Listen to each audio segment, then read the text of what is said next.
ایک دفعہ P T V سے پروگرام زاویہ کی ریکارڈنگ کے بعد میں اشفاق صاحب کے ساتھ ان کے گھر آیا۔ ہم ان کے ڈرائنگ روم میں کھڑے تھے اور میں نے ویسے ہی اشفاق صاحب سے پوچھا کہ ابھی آپ نے جس انگریز والا واقعہ پروگرام زاویہ میں سنایا ہے، ریکارڈ کروایا ہے، کہ کس طرح وہ آپ تک پہنچا اور ملنے گھر آیا، ڈرائنگ روم میں فلاں صوفے پر آ کے بیٹھا، تو مجھے بتائیں کہ وہ اس کمرے میں موجود کس صوفے پر بیٹھا تھا۔ کچھ ٹال مٹول اور پھر میرے اصرار سے زچ ہو کر میرا ان سے ایسا ہی تعلق تھا۔ انہوں نے کہا کہ میرے گھر کا نام داستان سرائے ہے اور میں داستان گو ہوں، داستان سنانے والا۔ جو کچھ میں کہتا ہوں ضروری نہیں کہ ویسا ہوا بھی ہو۔ ہمارا مکالمہ مزید آگے بھی چلا، مگر وہ اس وقت میرا موضوع نہیں ہے۔ یوٹیوبرز، موٹیویشنل سپیکرز اور صوفیانہ گفتگو کرنے والے سوشل میڈیائی شخصیات کو اپنے لائکس، ویوز اور شیئرنگ کو برقرار رکھنا ہوتا ہے، کیونکہ بہت محنت سے چینل مونیٹائز ہوتا ہے، بہت وقت لگتا ہے اور وہ اپنی پروموشن پر پیسے لگا لگا کر وائرل ہوئے ہوتے ہیں۔ اس کے بعد کہیں جا کر کمائی شروع ہوتی ہے۔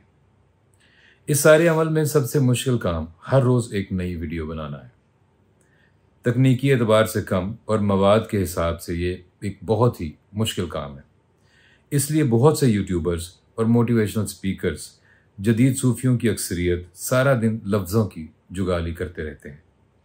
کچھ یوٹیوبرز اپنے شعبے کے ایکسپرٹ ہیں اور وہ اپنے شعبے کے بارے میں ویڈیوز بناتے ہیں اور لوگ ان کی ویڈیوز دیکھ کر متعلقہ شعبے کا علم حاصل کرتے ہیں۔ وہ تو چلو ٹھیک ہے، مگر یہ موٹیویشنل سپیکرز اور صوفیائی شخصیات تو بالکل ہی گئے گزرے ہیں۔ ان کا مکالمہ یک طرفہ ہے۔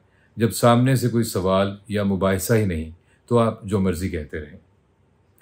ان میں سے زیادہ تر خود ساختہ اور قیاس پر مبنی قصے کہانیاں سناتے رہتے ہیں۔ اگر یہ کسی دو طرفہ مکالمے کا حصہ ہوں تو یہ لوگ اپنی ہی دلیل کے حق میں لگاتار بات کرنے کے قابل نہیں ہیں۔